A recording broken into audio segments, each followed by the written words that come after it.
Bonjour à tous et bienvenue dans cette nouvelle vidéo. Aujourd'hui, nous sommes avec Uli Windisch. Uli Windisch, bonjour. Bonjour. Merci beaucoup d'avoir accepté mon invitation. Alors, vous êtes sociologue, ancien professeur d'université. Mais pour commencer cet entretien, moi, j'aimerais comprendre d'où parlez-vous. Quelles sont vos références littéraires, universitaires, votre parcours pour arriver là maintenant où vous êtes. Alors, on va aller très rapidement. Moi, je suis né à Montagnacran. Mon père est arrivé ici par la clinique de l'armée. Il s'occupait de l'administration de cette clinique où venaient les tuberculeux de l'armée. Donc ça fait 3 générations. Souvent je dis, malgré mon nom, j'ai un certain enracinement. Pour être valaisan, il faut 5 siècles. Je ne les ai pas tout à fait. Mais vous voyez, j'ai même fait une thèse sur la politique de la région où j'ai mis plusieurs années à comprendre ce que certains, même d'ici, ne comprennent pas, certains électeurs. Ça a été un peu le point de départ. Alors, j'ai fait une partie de mes études, ensuite en Valais, puis ensuite à Genève, à Fribourg, Genève. J'ai effectivement fait la sociologie, avant de compléter par d'autres axes, notamment, si vous voulez, ma sociologie a toujours été quelque chose avec une approche plutôt anthropologique, c'est-à-dire avec des études sur le terrain, par observation participante, essayer de comprendre comment les choses fonctionnent concrètement, et pas, si vous voulez, une sociologie idéologique, comme vous avez très massivement aujourd'hui, où des gens se prononcent en fonction d'idées politiques, c'est du militantisme idéologique, très souvent, je suis tout à fait opposé à cela. J'avais comme projet justement d'étudier différentes cultures par la méthode anthropologique à l'extérieur de la Suisse, et je me suis rendu compte qu'en fait je connaissais très mal la Suisse et que je devais commencer par la Suisse, et notamment le système politique.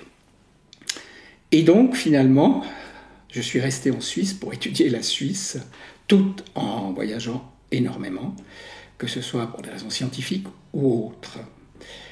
Et dans le cadre universitaire, ensuite, j'ai créé un master en communication et médias, qui, à la grande surprise de certains, était un des masters qui marchait le mieux à l'Université de Genève. Chaque année, il y avait une centaine de candidats, et on pouvait en prendre que 30. Certains protestaient devant la porte des cours, ils voulaient absolument rentrer. Vous voyez, c'était assez paradoxal, et je remarque en passant que, si vous voulez, moi je n'ai pas fait du militantisme politique à l'université, contrairement à ce qu'on peut croire, et j'en suis très fier. Jamais j'ai eu une remarque sur la qualité de mes cours. Jamais, jamais. Les attaques par les étudiants ou les enseignants ont toujours été d'ordre politique, idéologique, puis c'était jamais rien, si vous voulez, de réellement fondé. J'écrivais dans différents journaux, parfois on me disait « Ah, vous voulez vraiment dire ça, est-ce que vous ne voulez pas corriger ?» Bon, ensuite, voilà, après la carrière universitaire, j'avais un grand souci de faire... Voyez, vous avez des études des sciences sociales, de sociologie, de sciences politiques, dont on parle 6 mois et après c'est terminé. Ils prennent un sujet, aujourd'hui on va sûrement en parler, sur les questions sociétales, le féminisme radical, l'écologie, toutes ces choses-là, ces problèmes-là. On prend une étude, puis on va montrer qu'il y a inégalité, qu'il faut se mobiliser massivement pour l'écologie, qu'il faut arrêter toute activité immédiatement pour s'occuper de l'environnement. Ça n'a rien à voir avec des études qui restent des études importantes, qui restent, qu'on voit des années après encore.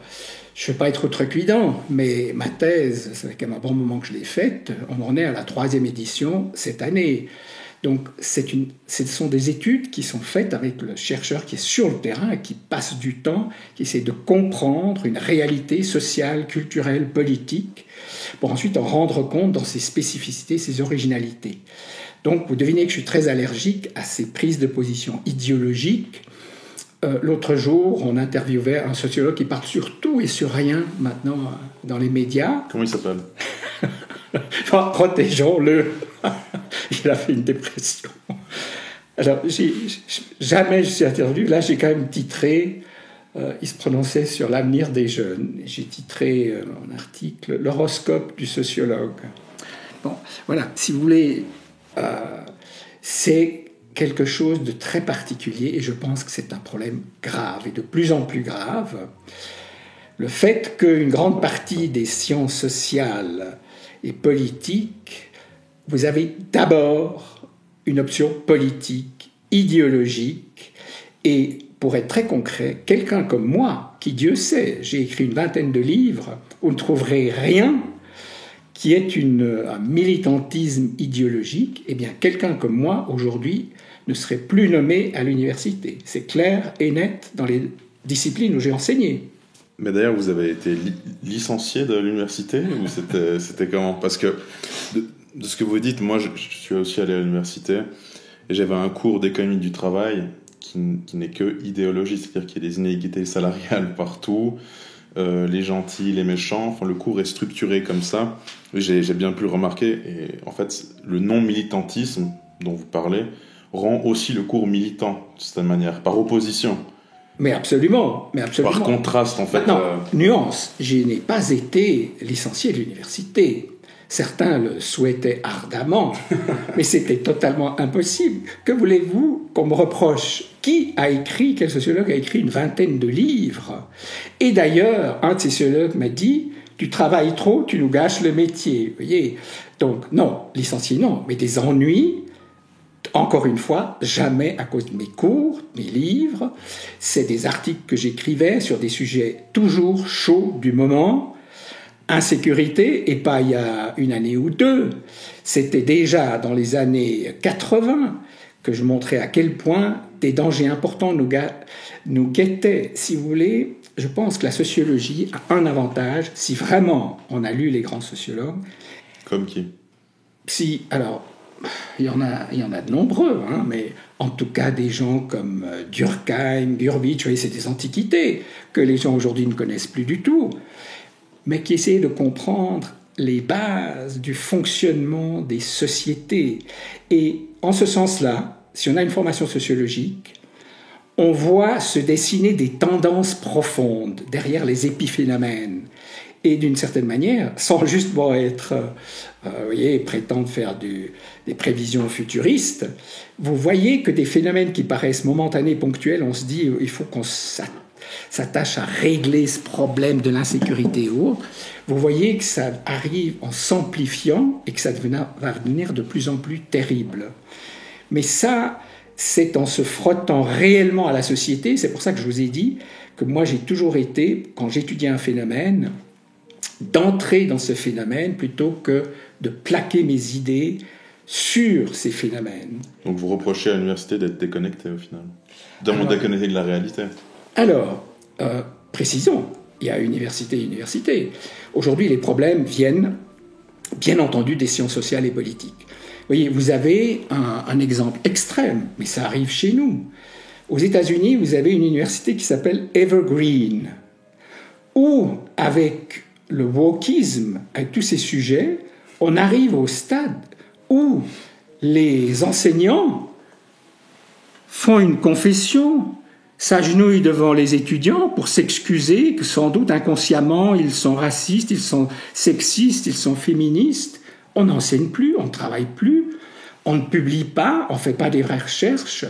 Mais c'est d'une gravité extrême. Et ça arrive petit à petit chez nous, où, vous voyez, il y a comme ça des fromages. Maintenant, le racisme, le féminisme, l'écologie. Si vous avez une formation minimale, un bac, une licence, qui peut rater une licence aujourd'hui en sociologie? Je crois que ça n'existe pas. Vous dites, je vais étudier, montrer comment...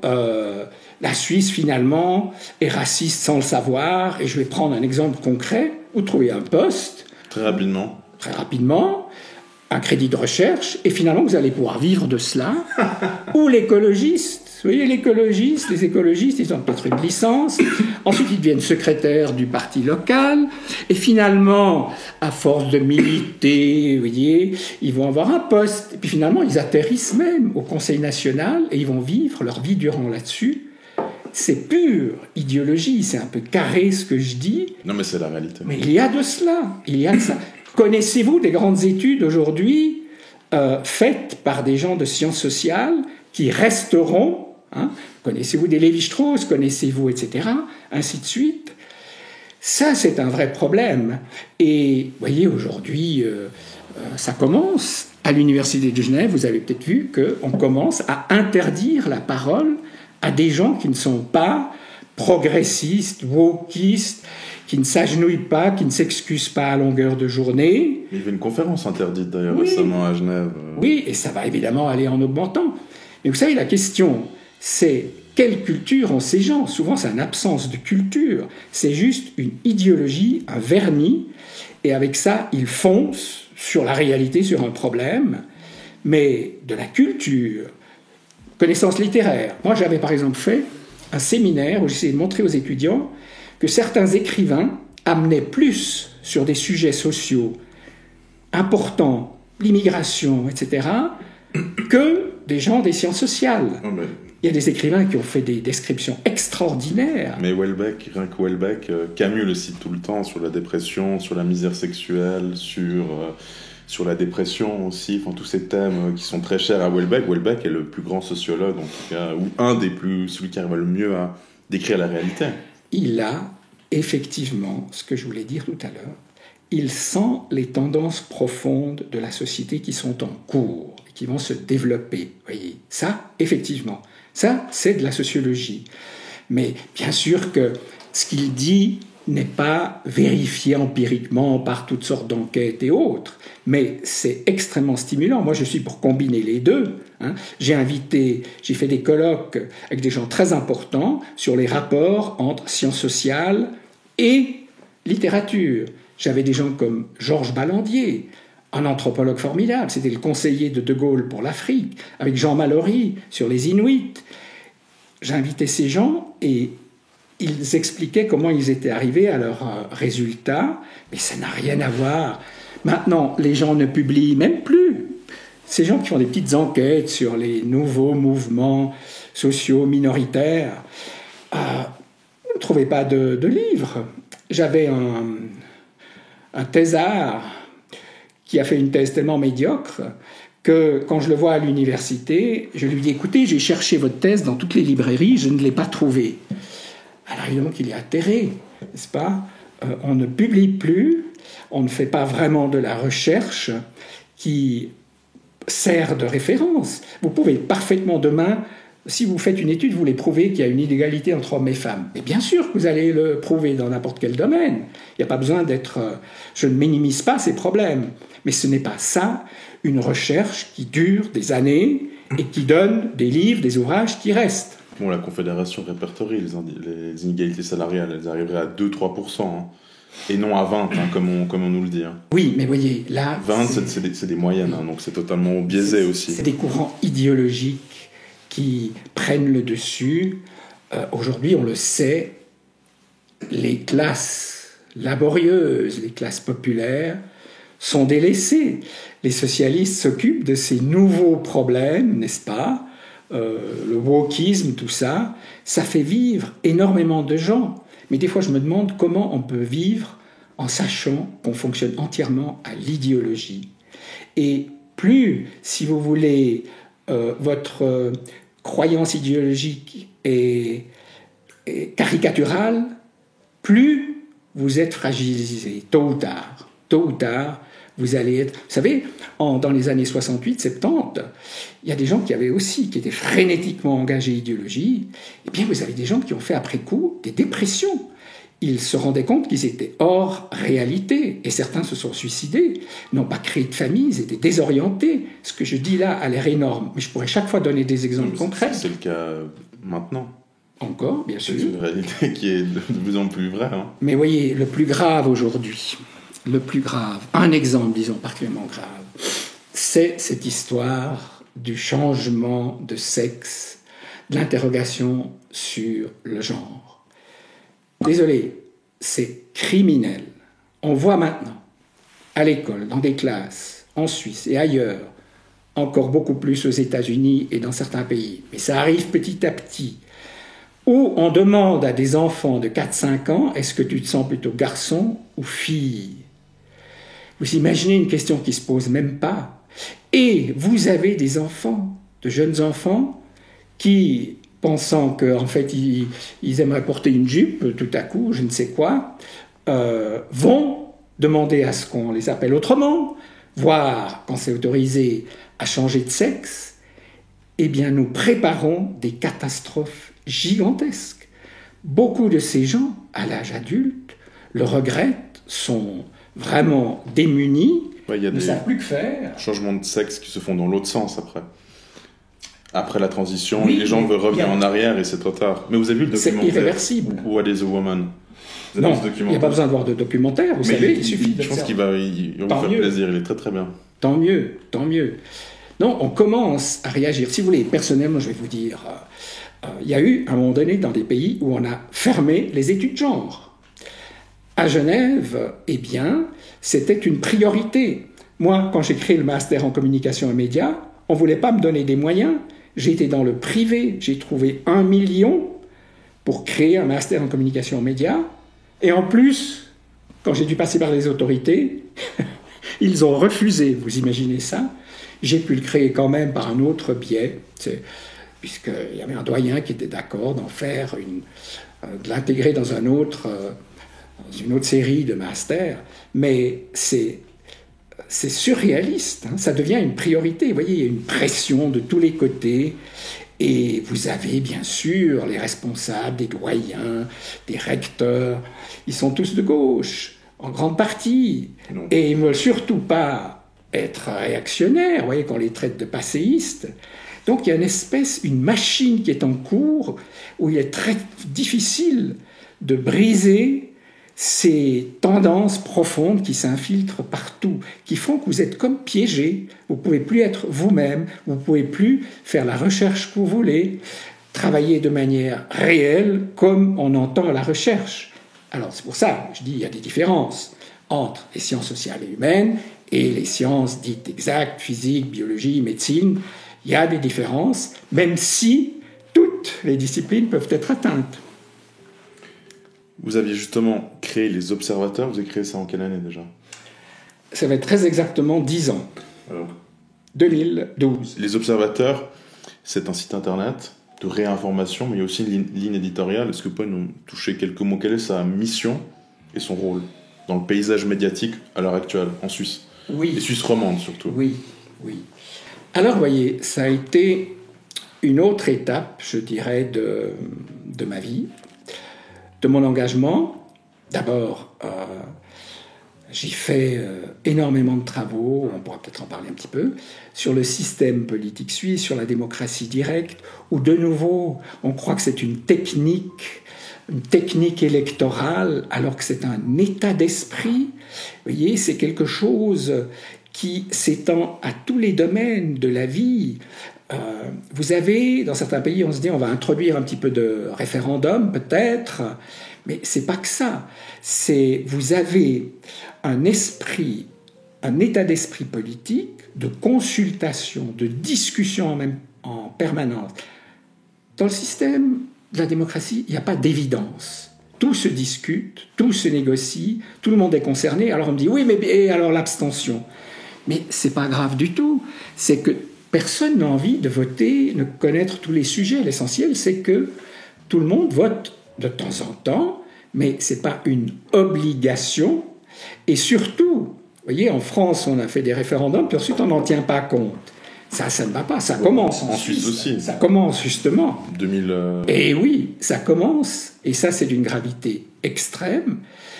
Il y a des groupes de travail qui cherchent à limiter maintenant la démocratie directe. Vous voyez, là aussi, c'est extrêmement grave parce que ça fait partie des fondements de la Suisse pour que ça tienne ensemble des langues, des cultures, des religions différentes.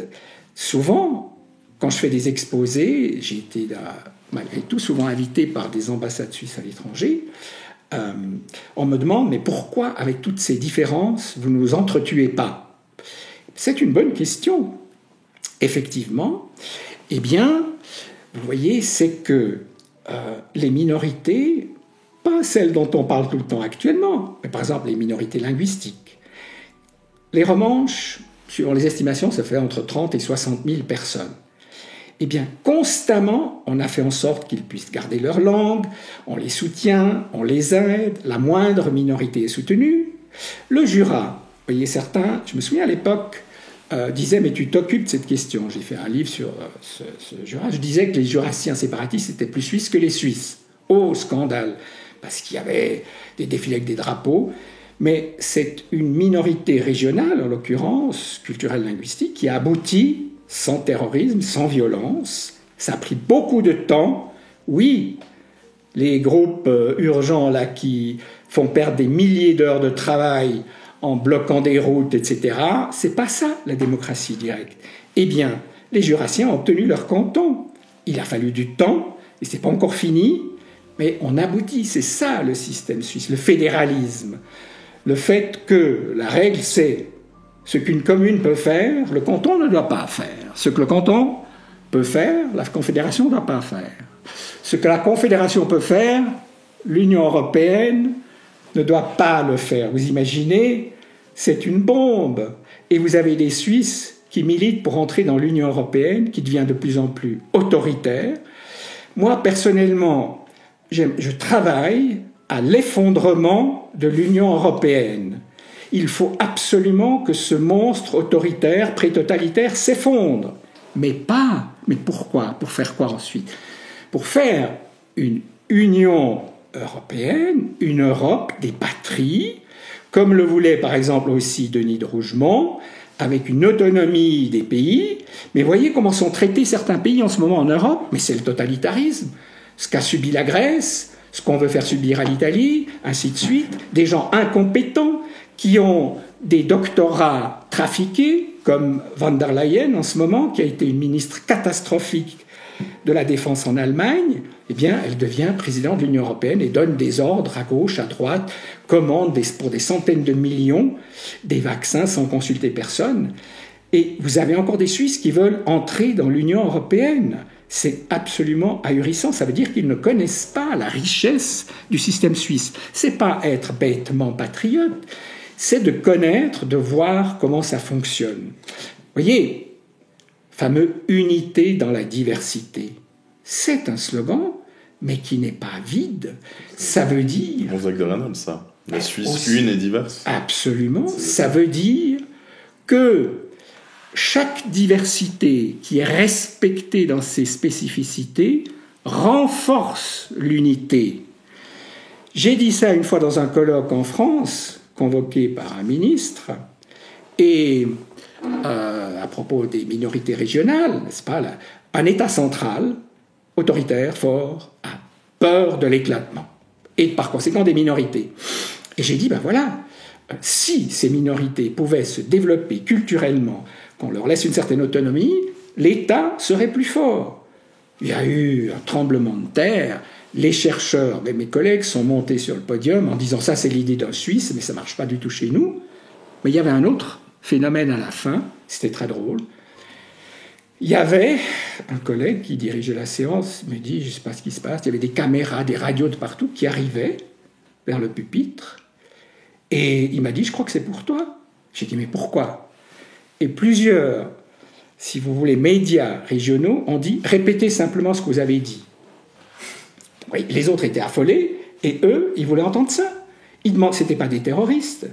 Mais voyez, l'idée d'un État central, qui, encore aujourd'hui, mais c'est dément, je veux dire, vouloir tout diriger depuis un centre avec des pays qui sont culturellement, historiquement, religieusement, tout ce que vous voulez, différents, fondamentalement différents, avec une histoire différente, c'est ce qu'il faut qu'ils comprennent au niveau de Bruxelles, par exemple, mais il y a peu de chance. C'est pour ça que je dis qu'il n'y a que l'effondrement qui permettra de repartir sur une nouvelle base. Mais de toute façon, là, le but, c'est clairement la domination. C'est pas... Enfin, comment dire ? Moi, je ne crois plus du tout à l'ignorance ou au manque de connaissances. Ces gens qui militent pour l'adhésion de la Suisse à l'Union européenne veulent, pour moi en tout cas, la destruction de la Suisse. C'est-à-dire que ce n'est pas seulement de l'ignorance. Et un autre point sur lequel je voulais revenir, vous parliez de la démocratie.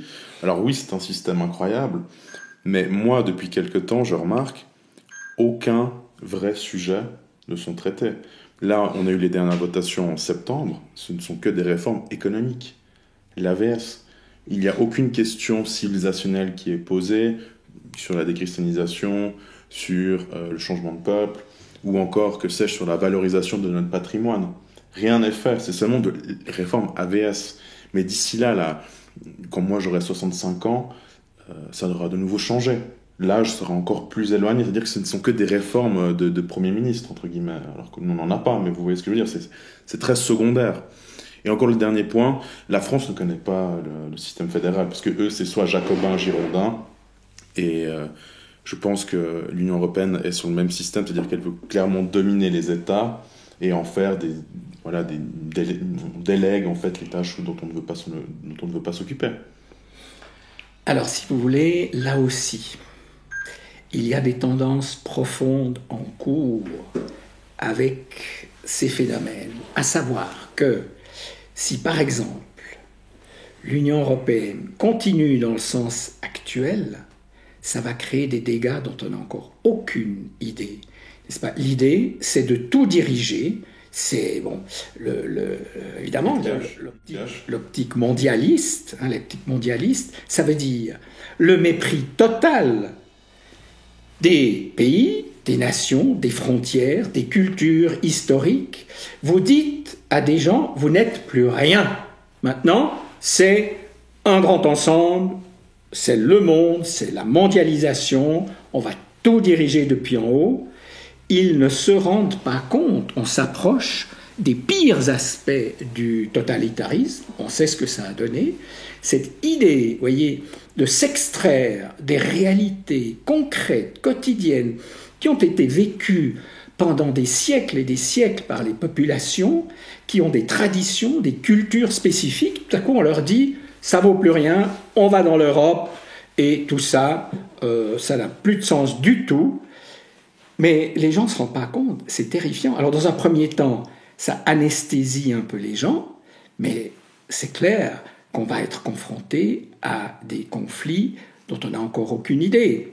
C'est pour ça que je dis... Ça commence. Oui, bien sûr, mais urgemment, pensons à une Europe vraiment réelle, qui respecte les pays. Et alors, vous voyez par exemple en ce moment, il y a un tel aveuglement de cette Commission européenne notamment, ce sont des gens qui ont été élus par personne, ce sont des bureaucrates locaux de leur pays qu'on met là. Ils ne se rendent même pas compte qu'en se soumettant, comme ils se soumettent aux Américains dans la guerre de l'Ukraine, ils ne se rendent pas compte que c'est nous, Européens, qui allons payer spécialement cher, ça se voit maintenant. Les gens doivent payer tout plus cher, et les Américains sont gagnants, et l'Europe, le bec dans l'eau, paye. Mais c'est inouï, et on se met encore sans critique aucune derrière les Américains. Ça ne veut pas dire que les Russes ont raison à 100%, mais tout le monde sait maintenant que la cause première, c'est le fait que, quand le pacte de Varsovie s'est dissous comme c'était prévu, l'OTAN est resté. Ça, maintenant, on le sait. Donc, évidemment, qu'un pays qui se sent à l'étroit, qu'on cherche à détruire, il faut être clair, se révolte, réagit, et on ne sait pas encore ce que ça va donner, mais que tout le monde se lance contre la Russie, je pense que c'est extrêmement mauvais, et ça va, encore une fois, on le dit ces jours, on risque... Les gens n'ont pas imaginé que ça peut donner une guerre plus générale. Bon, tout le monde, c'est surtout les États-Unis. Quand vous dites tout le monde, oui. Parce qu'il y a le Brésil qui est, enfin, en tout cas, qui n'est pas de notre côté. Il y a la Chine, toute l'Afrique. C'est capital de montrer qu'il n'y a pas les États-Unis ou rien. Et le fait que ces autres pays qui sont très grands, des milliards de personnes en Inde, en Chine, ne se soumettent plus aux États-Unis. Donc c'est eux qui sont en désarroi. C'est eux qui n'agissent absolument pas de manière démocratique. Et voyez, est-ce que, maintenant vous voyez des manifestations contre la Russie, pour l'Ukraine, mais qui a manifesté par rapport aux guerres criminelles, meurtrières que les États-Unis ont menées hein, en Serbie, en Irak, dans toute une série de pays. Ils ont menti, triché. Détruit les peuples. Détruit les peuples. Déstabiliser des régions. Mais vraiment détruit certains pays. Personne n'a manifesté. Personne. Et maintenant, pire encore, on se soumet à leur projet, qui n'est pas encore très clair pour certains, mais très clair pour d'autres. C'est ahurissant. C'est ahurissant. Donc, voyez-vous, là... Pour vous, il n'y a pas de hasard. C'est-à-dire que, vous savez, pendant la période de rhume, on ne va pas dire le mot pour éviter des problèmes, beaucoup de gens ont considéré que c'était une addition d'incompétence. Même chose aujourd'hui avec l'électricité. La Suisse, nous, on a un pays extrêmement indépendant à ce niveau-là. On est même un des meilleurs au niveau technologique. Alors pour vous, est-ce qu'il y aurait peut-être un projet ou une volonté délibérée, pour dire autre chose, ou pour vous, c'est vraiment un concours de circonstances qui fait que, bon, on en est là parce que les gens sont plutôt mauvais, ils sont pas très compétents? Alors écoutez, je pense que parmi les autorités, on ne croit plus vraiment en la Suisse. On ne croit plus en nos originalités, en nos particularités économiques, politiques et autres. On pense que tout doit se passer à un autre niveau, alors que nous devrions, alors je vais vous dire, de mon point de vue, nous devrions promener la Commission européenne, ça va de soi, la Commission, si vous voulez, la Cour européenne des droits de l'homme, qui nous fait des leçons tout le temps, c'est une attaque contre la souveraineté. Nous n'avons quand même pas des meurtres de masse en Suisse, il y a des problèmes, c'est clair, mais je pense qu'un pays est capable de résoudre un certain nombre de problèmes, mais il faut que les autorités y croient. Or, on se soumet, que ce soit à l'ONU, à l'Union européenne, à ces cours, vous voyez, diverses de droits humains.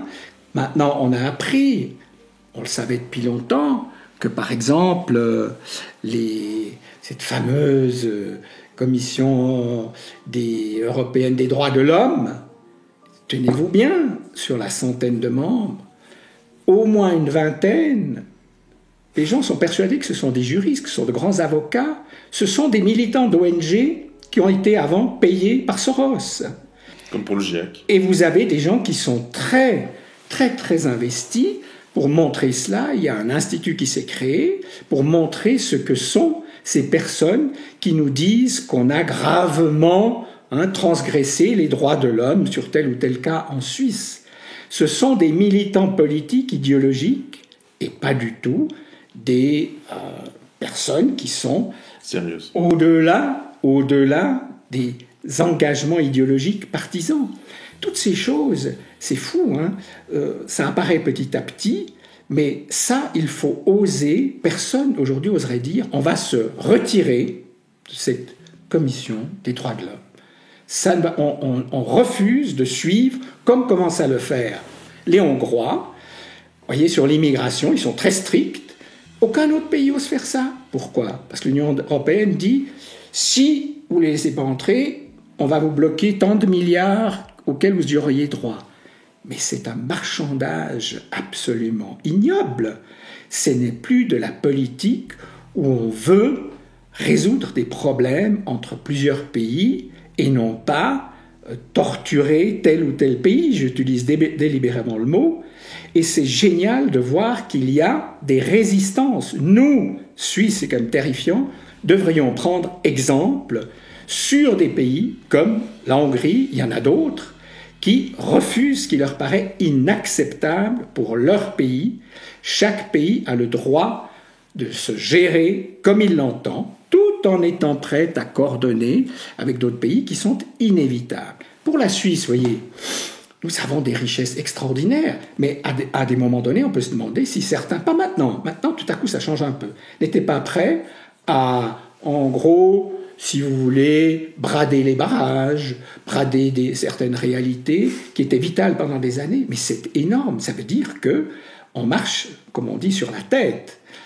Donc, je crois qu'il nous faut des gens qui montrent quels sont si vous voulez, les atouts les compétences, les atouts que nous avons en Suisse pour résoudre un certain nombre de problèmes, certes en collaboration avec d'autres pays, j'espère de moins en moins avec cette Union européenne, et comme ça, plusieurs pays s'en tireraient très bien. On est en train, vous voyez, vous allez voir, l'Italie, tout le monde se réjouit qu'il y a là des gens qui défendent la patrie, la famille, la souveraineté, mais vous verrez combien ça va être difficile. Regardez comme on a humilié, comme on a mis par terre la Grèce. C'est absolument scandaleux, c'est un pays merveilleux, magnifique, et pour qu'il se relève, tout ce que cela suppose comme sacrifice, eh bien, je maintiens qu'une grande partie de la responsabilité vient à cette prétendue Union européenne. Tout à fait. Maintenant, j'aimerais qu'on parle aussi de la manière dont les médias traitent l'actualité. Parce que les observateurs, c'est aussi ça, c'est aussi des réponses, au final, aux médias. Donc, on va parler de deux sujets. Alors, il y a l'Ukraine et la Russie, le conflit. Et il y a aussi, moi je trouve très paradoxal, le traitement qui est fait aux Arméniens par rapport aux Azéris. C'est-à-dire qu'il y a à peu près des situations similaires. Deux pays sont attaqués, en tout cas, avec leur souveraineté. Il y a aussi des territoires, donc le Haut-Karabakh qui est arménien, et puis aussi la partie de Donbass. Dans tous les cas, il y avait eu des référendums. Mais dans un cas, ce n'est pas accepté, et on légitime, on dit qu'il y a eu des combats, et dans un autre cas, les Russes sont méchants, etc. Comment est-ce que vous expliquez ce deux poids, deux mesures dans les médias sur ce sujet précis ? Alors, et surtout que, dernier point, l'Union européenne refuse d'acheter du gaz russe, mais achète du gaz azéri, et les Azéris tuent les chrétiens d'Orient. Voilà, c'est le dernier point qui est important. Oui. Alors, vous soulevez un problème absolument majeur et qui a été, comme vous l'avez demandé tout à l'heure, à la base de la création du site lesobservateurs.ch. Les gens n'ont pas encore compris que les médias n'étaient pas le quatrième pouvoir, mais le premier pouvoir. Ils ont un pouvoir gigantesque. Regardez, vous avez 20 petits excités, ou même pas, parfois c'est 4 ou 5, ils ont droit à la télé, à la radio, pendant plusieurs jours. Est-ce qu'ils vont être condamnés ? Est-ce qu'ils ne vont pas être condamnés ? 5, 10 personnes qui ont, si vous voulez, le monopole d'agenda public pendant un certain temps. C'est complètement surréaliste. Les médias, il faut le réaliser, ont un pouvoir énorme. Il faut que les gens comprennent ça. Et nous, en Suisse, nous avons un service public, un seul, monopole, avec une très forte majorité de gens de gauche, il faut le dire très clairement, ce qui veut pas dire qu'il n'y a pas de bonnes émissions qui sont faites, il y en a de très bonnes, mais au niveau de l'information, de la politique générale, eh bien moi, je ne supportais plus, c'est cette espèce de monochrome, monocolore de l'information, l'aspect vraiment unidimensionnel, toujours dans le même sens, et si vous voulez, ça c'est capital. En Suisse alémanique, par exemple, vous avez une variété réellement, une diversité réelle des médias. Vous avez des journaux de droite, vous avez des journaux du centre, vous avez une pluralité, une diversité. En Suisse romande, rien de tout ça, ou presque. Quelques petits médias, voilà. Et donc, nous sommes soumis à une espèce de matraquage, de lavage de cerveau. Ces jours, par exemple, je me suis demandé si à l'information, dans certaines émissions, nous n'avions pas un nombre impressionnant d'obsédés sexuels. Le nombre de sujets qui ont trait à la sexualité, pas à l'amour, à la sexualité, c'est tous les jours. Vous avez 2 femmes qui se marient, c'est pendant une semaine qu'on va les interviewer, les interroger, puis après c'est tel ou tel autre sujet. C'est comme les journaux à scandale, s'il fallait une part de sexualité, mais non de bleu. Où va-t-on avec des choses comme ça ? Donc, c'est ça, moi, ce que je voulais, raison de création, contribuer un tout petit peu à une diversité réelle, à une pluralité, mais ô combien, et c'est insupportable, quand vous avez un monopole, la moindre concurrence est considérée comme une menace. Alors, qu'est-ce que ça veut dire ? Ouais, c'est vrai, en plus. Donc, on va s'acharner encore, et on fait tout pour empêcher qu'une concurrence, qu'une diversité réelle s'établisse. Le service public demande des moyens, toujours au nom de la diversité, de la qualité, de la démocratie. Si on veut que la Suisse reste démocratique, diverse, pluraliste, il nous faut plus d'argent et pas moins d'argent. Alors que le peuple commence à voter contre. C'est extraordinaire que l'aide aux médias ait été refusée en votation. C'est un premier signe qu'on n'est pas, si vous voulez, des personnes là qu'on peut influencer, taillables, corvéables, à merci, selon le bon vouloir de ces gens. Parce que vous savez, à force d'insister quotidiennement, constamment sur un sujet, vous finissez par créer des doutes et vous finissez par accepter des réalités qui sont totalement minoritaires et qui ont le monopole dans l'exposition publique. Et en plus, vous avez, si vous voulez, ce qui manque. Et ça, je l'ai dit, vous imaginez que... on m'a dit que ça avait eu un écho au Parlement. Je disais, la justice, par exemple. Vous imaginez qu'en Suisse, la justice soit entre les mains d'un seul parti ou d'autres institutions. Il y a ce système essentiel où il y a une répartition, où il faut que toutes les forces politiques importantes soient présentes. Ben, je disais, ça doit être la même chose dans les médias. Il faudrait, par exemple, qu'il y ait 25% de journalistes UDC. Vous imaginez? D'abord, on ne les trouverait pas, parce que ça fait un processus. Ça commence à l'école enfantine, ensuite au secondaire, ensuite à l'université, ou les écoles de journalisme. Vous voyez, on se distribue des prix, on se félicite, mais c'est toujours entre gens bien pensants de gauche. Il faut détruire le parti des médias pour arriver à une vraie pluralité, une vraie diversité. Je n'ai pas la haine des médias, je veux de la pluralité, de la diversité réelle. Et ça veut dire, je pense, c'est un rêve, j'arriverai jamais à le réaliser, de faire une université de sciences sociales qui n'est pas basée sur l'idéologie, sur le fanatisme idéologique, sur les minorités bruyantes, mais sur les acquis les plus importants de notre société, leurs contributions possibles, et surtout, voyez-vous, une réidentification. Je prends l'exemple suivant. Ces temps, on voit toujours des immigrés de la deuxième génération. S'ils étaient restés, par exemple, en Italie, ils auraient certainement continué à faire partie de la classe ouvrière. En Suisse, ils ont pu faire des études universitaires, ils ont des postes importants dans les médias, souvent, et partout ailleurs, et on passe son temps à dire « la Suisse a été injuste avec moi », les années Schwarzenbach, j'en garde un très mauvais souvenir.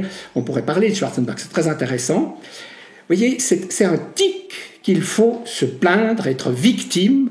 Eh bien, moi, j'aimerais qu'on ait des personnes, des groupes, des sociétés qui soient dans la gratitude, qui montrent tout ce que la Suisse leur a permis de faire. Encore une fois, c'est pour pas dire qu'il y en a point comme nous, mais cette victimisation de tout le monde, de gens qui ont réussi et qui pleurent encore. J'ai souffert comme fils d'immigrés, comme fille d'immigrés. Mais que seriez-vous si vous étiez resté dans votre pays d'origine ? Maintenant, sur la question du racisme, ce matin même, vous voyez, c'est quand même extraordinaire jusqu'où peut aller la déconnexion du réel, le fanatisme, on ne peut pas parler autrement, le fanatisme idéologique. Voilà qu'un groupe d'experts de l'ONU, dirigé par une femme noire, africaine, vient faire une analyse de la situation du racisme en Suisse. Quelles sont les conclusions ? Quelles sont les conclusions ? Mais tenez-vous bien, c'est ahurissant. Alors, elle dit qu'il y a une urgence raciste en Suisse, que le racisme se développe. Un autre expert, ça fait la 4e fois qu'on nous expertise sur le racisme, il y avait le fameux Doudou Dienne en Helvétie, avais-je titré, qui était déjà venu en disant, il avait consulté 2-3 groupuscules de gauche et avait déduit qu'il y avait une vague de racisme montant. Et là, la responsable est une femme, comme je l'ai dit, donne des cours dans une université, pourtant, c'est pas étonnant peut-être. Deuxième chose, elle dit que, je n'exagère pas, que la richesse de la Suisse, la richesse matérielle de la Suisse, est due à l'esclavage. Vous dites non, là il faut arrêter, et ça vient de l'ONU. Et elle a présenté ce rapport au Conseil de l'ONU, Bon, la Suisse... devant, vous imaginez, un très grand nombre de pays. Et que dit l'ambassadeur de Suisse à l'ONU? Il dit, on va faire une enquête approfondie rapidement pour vérifier si ce qui est dit est vrai. Mais vous vous dites, alors là vous vous dites, c'est moi qui suis dingue, ou qu'est-ce qui se passe? La Suisse déplore que... Ce que je veux dire, excusez-moi, mais c'est qu'il devrait y avoir une réaction massive, immédiate à ce genre de choses, des autorités bien sûr, mais d'autres mouvements. Où sont ces mouvements qui protestent tout le temps?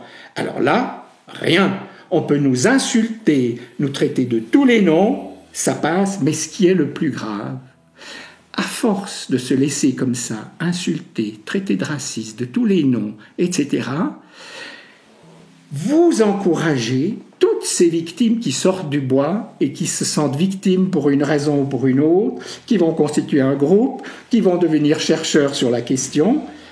Les conséquences sont énormes, contrairement à ce qu'on croit. Un rapport comme celui de cette dame a des effets, contribue justement à encourager l'esprit de victimisation. Voyez, ce que nous devons faire, c'est déconstruire ces déconstructeurs. Justement, la Suisse déplore que le dialogue avec les autorités n'ait pas pu durer plus longtemps et reproche des suppositions et des malentendus aux experts onusiens. Ceux-ci avaient aussi vu de nombreux responsables de la société civile malgré des restrictions liées à la pandémie. Il y avait aussi le côté où il y avait beaucoup de profilage, notamment des policiers. C'était aussi très inquiétant. Mais pour revenir aux médias, moi j'irais presque plus loin, parce que la diversité ou la pluralité des opinions n'est pas possible. J'irais plutôt à privatiser, au sens que si vous voulez regarder la Formule 1, par exemple, vous devez payer un forfait. Si les gens veulent regarder la RTS, eh bien, ils payent une mensualité par mois, ou que sais-je, annuelle, plutôt que de nous imposer cette taxe, parce que vous dites qu'il y a un monopole. Et oui, on a refusé cette nouvelle loi des médias, mais on paye chaque année 400 francs, 360. C'est quand même gigantesque, et ça finance aussi cette propagande. Mais alors, vous voyez, après beaucoup de réflexions, je pense que c'est très bien qu'on développe des initiatives pour limiter le service public, pour baisser la taxe, et il y en aura d'autres, n'est-ce pas, pour attaquer le service public. Mais là, comme pour les universités, créer une autre université, il faut créer d'autres médias. Vous allez toujours vous retrouver avec des gens des médias qui sont dans cette optique idéologique. Ils ne vont pas renoncer du jour au lendemain, ils vont faire quelques petites concessions, et puis ils vont continuer. Il faut une rupture avec des gens... Vous voyez, on me dira, vous voulez des gens de droite? J'ai dit non, je veux des gens objectifs, compétents, qui connaissent leur dossier et qui interviewent les gens en respectant les différents avis. Des fois, vous avez des débats où vous avez 3 personnes, souvent comme par hasard, un peu de gauche, et puis une de droite, qui en plus est encore méprisée et à qui on coupe la parole. Mais ça devrait créer une révolte instantanée et immédiate. C'est inacceptable. Il faut créer d'autres choses. C'est très difficile. Ils le savent parce qu'eux ont des milliards et ceux qui veulent créer cela ont très peu d'argent. Il faudra, je pense, que des gens fortunés prennent conscience de la responsabilité qu'ils ont et surtout de ce qu'ils pourraient changer pour trouver une société réellement plus démocratique, où on ne prend pas les gens pour des imbéciles. Vous voyez, les invités qui sont dans les médias, par exemple, c'est la preuve que nous sommes une société sous-développée. Le nombre d'invités étrangers, parce qu'ils sont dans la bonne ligne, mais c'est impressionnant, vous ne verrez jamais en France constamment des invités suisses sur certains sujets. Nous sommes un pays sous-développé médiatiquement. Bon, il y a aussi la question du nombre. Hein. Eux, ils sont 65 millions, on est 8. Bien sûr, mais ils utilisent cet argument pour dire... Ils ont toujours des excuses. Celle-là en est une. Je suis d'accord. Non, mais ça, c'est vrai, au niveau de la pluralité, là, il n'y a rien à dire. Moi, j'aimerais un dernier point. Vous vous revendiquez d'un patriotisme radical. Et justement, vous avez dit... je suis de droite et il faut plus de personnes de droite dans les médias. Mais qu'est-ce qu'être de droite, selon vous? Oui, alors écoutez... Parce que je trouve qu'il y a beaucoup de malentendus, les gens... Oui, eh bien, justement, je ne dirais pas de droite. Je préciserai ce qui me semble important dans l'époque actuelle. Eh bien, je pense qu'il faudrait être inconditionnellement souverainiste, même si on fait des concessions. Priorité, c'est pour ça que je parle de patriotisme radical. Ça veut dire qu'on pense chaque fois et toujours d'abord à son pays. À son pays. Est-ce que nous ne sommes pas en train de perdre des choses essentielles en faisant telle ou telle concession? On doit faire des concessions. Mais quand on voit ce qu'on veut nous demander, quand on nous met sous pression et que les autorités finissent par lâcher, souverainiste, patriotique bien sûr, pour la famille, évidemment, pour la famille, il y a un certain nombre de valeurs. Alors, vous voyez, si on dit qu'on est pour la famille, ça veut dire qu'on va devenir beaucoup plus restrictif sur toute la destruction des principales institutions de notre société. Certains jouissent de l'idée de pouvoir détruire une image traditionnelle, classique, par exemple, du pays. Vous voyez, un temps, il y avait le slogan « La Suisse n'existe pas ». On rigole un coup. Mais ça veut dire qu'à la longue, on a des doutes. On se dit, est-ce que vraiment on est ce qu'on est? Encore une fois, il s'agit, vous ne trouverez plus il y en a point comme nous, ça c'est fini. Mais du coup, on n'ose plus mettre en valeur nos atouts qui sont énormes et gigantesques. C'est ça. Donc, vous voyez, on ne devrait même pas dire de droite, on devrait simplement dire ce que je viens de dire, préciser les critères, les valeurs, patrie, famille, bien entendu, le pays et toutes les composantes, le fédéralisme, la participation, le système politique, la démocratie directe. Vous savez que vous avez des individus, on se demande comment c'est possible. Il y en a maintenant, et tout de suite, tous les médias donnent la parole, proposent de faire, n'est-ce pas, maintenant, du tirage au sort. Les juges, il faut tirer au sort. Mais vous vous rendez compte le degré de bêtise. Si tout à coup, il y avait des juges, et puis évidemment, on les formerait avant, sous-entendu par des gens de gauche et bien pensants, des panels citoyens. La démocratie offre de telles chances, possibilités. Vous avez maintenant des femmes qui ont fait une Landsgemeinde féminine. Mais c'est tellement à l'opposé de la Landsgemeinde où tout le monde participe au débat, on pervertit. Et vous avez des groupes, il y avait à la chancellerie fédérale un groupe qui réfléchissait comment limiter les droits des citoyens et de la démocratie directe. Cela en préparation, évidemment, d'être plus compatible avec l'Union européenne. Mais ça, c'est inadmissible, c'est une gravité extrême. Au contraire, on devrait développer cette démocratie directe qu'on nous envie en plus partout, et vous en avez qui attendent que le moment de limiter nos droits. Vous allez voir un autre sujet dont on ne parle pas maintenant, mais dont on va reparler. Les armes.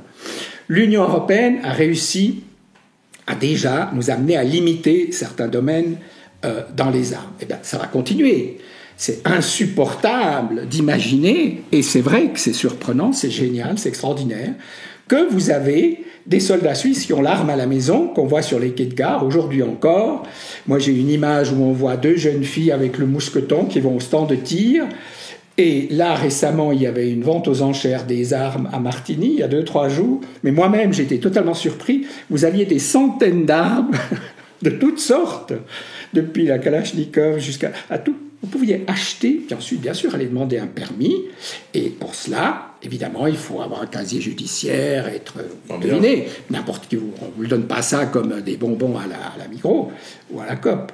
Mais les armes, vous allez voir, ça, et là derrière se cache une idée bien précise. On me dira que je prête des intentions. Oui, je prête des intentions sur ce problème précis. Les pays centraux, États, centrales, disons pourquoi pas autoritaires, voire totalitaires, ils ont une trouille des gens armés, des citoyens armés, mais ils ont la trouille qui se retourne contre le pouvoir. En Suisse, les gens sont estomaqués en voyant qu'on se promène avec des armes, qu'on va au stand de tir, etc., etc. Eh bien, vous allez voir que l'Union européenne veut limiter ça. elle va y venir à plusieurs reprises, pas du premier coup, mais ils ont déjà une première étape, une deuxième, une troisième. Il y a déjà une pénurie au niveau des munitions. C'est une chose capitale que le citoyen suisse puisse garder son arme. Ça, c'est une autre valeur. Si c'est être de droite de dire qu'on peut être armé, je dis pas que je suis de droite, mais voilà, je pourrais vous donner des exemples encore, de ce qui me paraît essentiel plutôt que de dire je suis de droite plutôt que de gauche. Et je pense que là, sur tous les sujets, mais vous savez, les gens qui sont tout simplement terre à terre, vous avez par exemple, voyez, en écologie, vous avez des agriculteurs qui depuis des siècles travaillent avec le plus grand souci de l'économie, de l'écologie réelle, du maintien du sol et de toutes ces choses. Ils sont en pleurs. Ils sont écologistes bien plus que les écologistes. Ils ont l'expérience. Alors que de nouveau, vous avez l'idéologie fanatique, n'est-ce pas, où il faut changer tout de suite, n'est-ce pas. Le GIEC est de plus en plus critiqué. On sait très bien que dans les rapports finaux, il n'y a pas, si vous voulez, de constat réellement scientifique. On fait des résumés, c'est énorme de dire ça. Maintenant, ce qui est intéressant, vous avez plusieurs chercheurs scientifiques, des centaines qui critiquent les rapports du GIEC. Ça ne veut pas dire qu'il ne faut pas faire attention. Tant mieux si on prend beaucoup de mesures pour économiser, pour utiliser moins d'énergie, tout ça, c'est très bien. Mais c'est une façon de mettre les gens sous pression, de les rendre dépendants. Quand les gens ont peur, vous pouvez leur faire des choses comme faire le vaccin, le Covid, etc. Maintenant, on voit que la Confédération doit détruire des vaccins pour 300 millions, vous vous rendez compte, ainsi de suite. Donc, je pense on devrait réactiver un peu ce qu'on ose appeler le bon sens, le bon sens opposé au fanatisme idéologique, qui prend de plus en plus le dessus, pas sous forme nécessairement violente et virulente, mais il faut que certaines idées s'imposent à la réalité, aux gens qui sont bêtes, qui ne comprennent rien, et c'est nous qui allons décider à leur place. Eh bien, non, nous ne voulons pas de cela. Ça, c'est aussi vouloir autre chose.